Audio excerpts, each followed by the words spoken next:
Hello everyone, তোমাদের সবাইকে রূপালীর স্বাদে ও সফরে ওয়েলকাম। আজকে বানাবো পটল পোস্ত। তাই প্রথমে অনেকটা সর্ষের তেল দিয়ে পটলটাকে লাল লাল করে ভেজে তুলে রাখবো।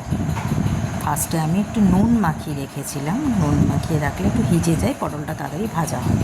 লাল লাল করে ভাজা আমার হয়ে গেছে কমপ্লিট। পটলটাকে ভেজে এবার আমি একটা পাত্রে তুলে রেখে দেবো। দিয়ে ওই তেলের মধ্যে একটু কালো জিরে ফোড়ন দিয়ে তার মধ্যে অনেকটা পেঁয়াজ দেবো।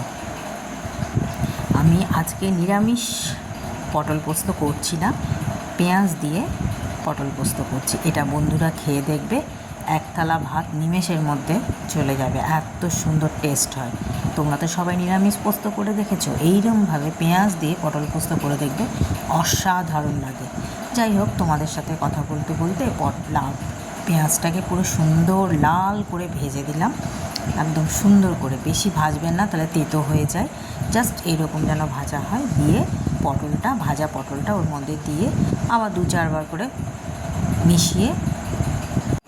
মেশাতে থাকবে। দিয়ে পোস্ত বাটাটা, কাঁচা লঙ্কা দিয়ে বেটে রেখেছি, পোস্ত বাটাটা ওর মধ্যে ঢেলে দেবে।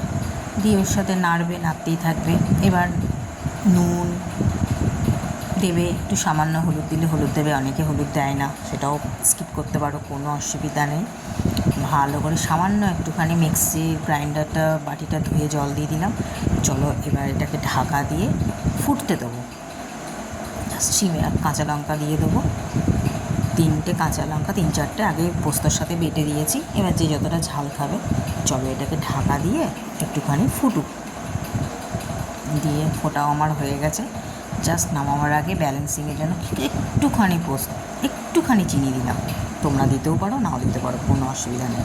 এই নামাবার আগে একটু কাঁচা তেল ছড়িয়ে দিলে আমার পটল পোস্ত পেঁয়াজ দিয়ে ডান। তোমরা শুধু খেয়ে দেখবে বন্ধুরা, কেমন লাগে অতি অবশ্যই আমাকে কমেন্ট করে জানাবে, কিন্তু জানাতে ভুলবে না। কিন্তু খেয়ে দেখবে, খুব ভালো লাগবে। চলো।